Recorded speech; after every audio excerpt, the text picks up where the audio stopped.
গত 50 বছরে একটু একটু করে পাল্টে গিয়েছে ভারতের গ্রাম্য জীবনের ছবিটা। দুর্নীতি, লাল ফিতের ফাঁস পাশ কাটিয়ে রাস্তায় এসেছে টাকা, কল থেকে জল পড়ছে, স্কুলে ঘুরছে পাখা, সরকারি কাজে দুটো টাকা হাতে পাচ্ছেন গ্রামবাসীরা। কিন্তু দেখুন, তাতেও রাজনীতি কতটা জোরদার। প্রান্তিক মানুষের কাছে ন্যূনতম সুবিধা পৌঁছে দেওয়ার এই সফল চেষ্টা দীর্ঘদিনের সদিচ্ছা আর টানাপোড়েনের ফসল। উপর থেকে ছাড়া টাকা সাধারণের হাতে আগে পৌঁছতো কোথায়? প্রথম এটা বোঝেন রাজীব গান্ধী। চালু করেছিলেন PM to DM, কেন্দ্রের টাকা সরাসরি যাতে পৌঁছয় গ্রামে। সেবারও যুক্তরাষ্ট্রীয় কাঠামোর পরিপন্থী বলে প্রতিবাদ করেছিল CPM। এখন সরাসরি পঞ্চায়েতে চলে আসে টাকা, কিছু টাকা আসে সরাসরি মানুষের অ্যাকাউন্টে। গ্রামের মানুষের জন্য এই কাজেই তো ভোটের থার্মোমিটারের ওঠানামা বাংলায় যা আরও ঊর্ধ্বমুখী। বরাদ্দ মজ্জনা নিয়ে গত কয়েকটা ভোট দেখেছে এ বাংলা। 26 বিধানসভা ভোটের আগেও জোরদার বরাদ্দে বঞ্চনা ইস্যু।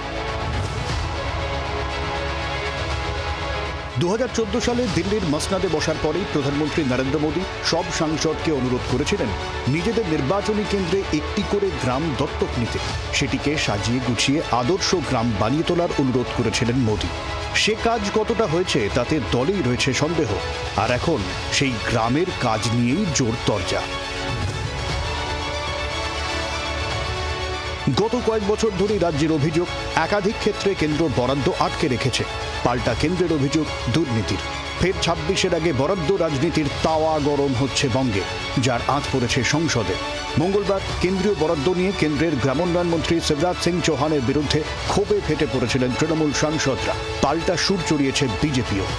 শিবরাজ চৌহান, নরেন্দ্র মোদী জেনে রাখুন, 2026-এ 30টা সিটও আপনারা পশ্চিমবাংলায় পাবেন না। যেভাবে বাঙালি বিরোধী বাঙালিকে এরা হিংসা করে, শুধু গুজরাট করবে, এরা শুধু মুম্বাই করবে, এরা শুধু মহারাষ্ট্র করবে, এরা পশ্চিমবাংলার জন্য কিচ্ছু করে না। একদম শিবরাজ চৌহান এই জন্য এত থার্ড ক্লাস লোক, ওই জন্য ওকে মধ্যপ্রদেশ থেকে ট্রান্সফার করে ওকে চিফ মিনিস্টার থেকে সরিয়ে এখানে মন্ত্রী করেছে। তারা টাকা চুরি করেছে, এত হিসাব দেবে না।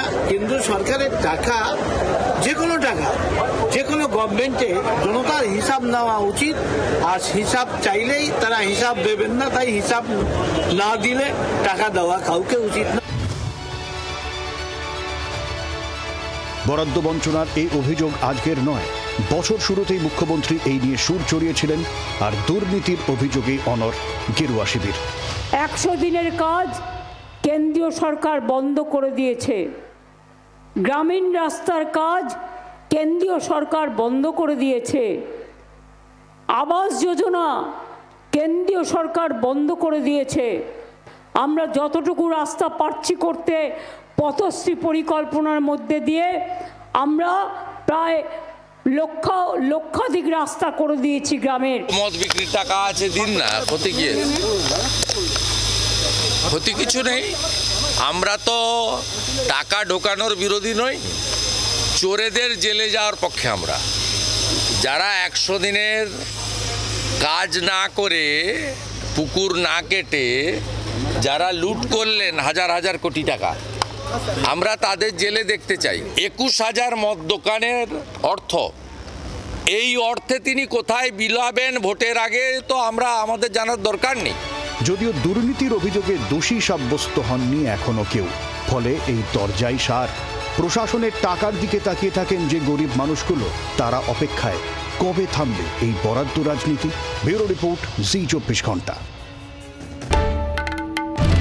বাংলার আওয়াজ, বাঙালির আবেগ, জি 24 ঘন্টা।